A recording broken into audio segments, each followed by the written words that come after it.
दिवाळी जवळ आली की आपण सगळेच खरेदी करत असतो, पण खरेदी करताना जरा जपून करा, कारण तुमची फसवणूक होऊ शकते।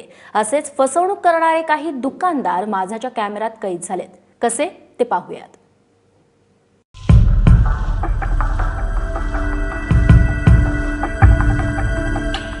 आम्ही अंधेरीतल्या एका मिठाईच्या दुकानात शिरलो। थोडी मिठाई घेतली, थोडं कोल्ड्रिंक घेतलं, एकूण बिलचं पेमेंट केलं आणि बाहेर आलो।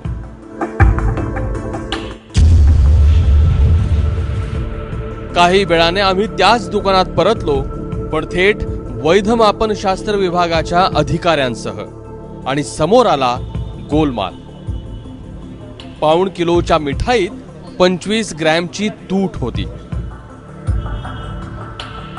एकूण त्याच्या बॉक्स सहित वजन येतं 785 ग्रॅम, पण ह्याच्यावर बॉक्सचं आवेष्टन आहे आणि त्याचं वजन याच्यामध्ये सामील आहे। पण आपण जेव्हा निव्वळ बॉक्सचं वजन जर बघितलं तर ते 60 ग्रॅम येतं। म्हणजेच 285 वजा 60 जर केलं तर ह्याचं वजन आपल्याला, मिठाईचं निव्वळ वजन आपल्याला फक्त 225 ग्रॅम मिळतं। म्हणजेच तुम्हाला 25 ग्रॅम ही ग्राहकाला मिठाई कमी दिलेली आढळून येते।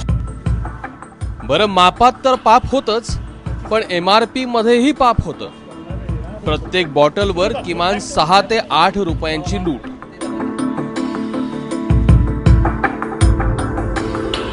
नए आदमी लोग हैं ना, हमको तो कुछ बताया नहीं, हमसे कुछ लिया नहीं।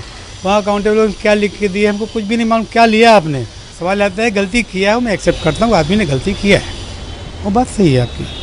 आप आगे से ये इंश्योर करेंगे किसी और के साथ ना हो? नहीं होगा, नहीं होगा, 100% नहीं होगा। अभी दिमाग में डाल दिया आप लोगों ने, 100% नहीं होगा, मैं कंफर्म नहीं होगा। कारवाईच्या पावत्या फाटल्या आणि आमचा मोर्चा आणखी एका दुकानाकडे वळला।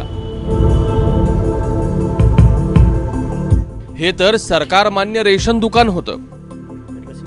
तिथे वापरात येणारे जे मेजर्स असतात, कॅपॅसिटी मेजर्स, ते आणि जे काही वजन करायचे बॅलन्सेस असतात ते चेक करतो।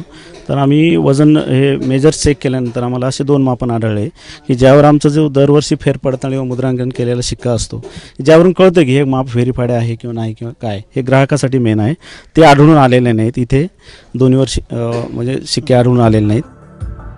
मापांनंतर वजनांचीही तपासणी झाली, वजन काट्याचीही तपासणी झाली, पण फारसं वावगं काही आढळलं नाही। पण मापातल्या पापाची भरपाई करण्यासाठी इथंही पावत्या फाटल्याच। वैधमापनशास्त्र अधिनियम 2009च्या तरतुदीचे व त्याखालील नियमांच्या तरतुदीचे उल्लंघन असल्यामुळे हे आम्ही ताब्यात घेतलेले आहेत। हे जप्त करून आपण ताब्यात घेतलेले आहेत। त्यानुसार नियमानुसार ज्या काही तरतुदी असेल त्याच्याप्रमाणे ते पुढील कारवाई सर। सगळेच दुकानदार असे नसतात, पण ग्राहकांनी आपलं सतर्क राहिलेलं बरं, कारण मापात पाप करणारे सध्या पावलागणिक आहेत। मृत्युंजय सिंग, ABP माझा, मुंबई।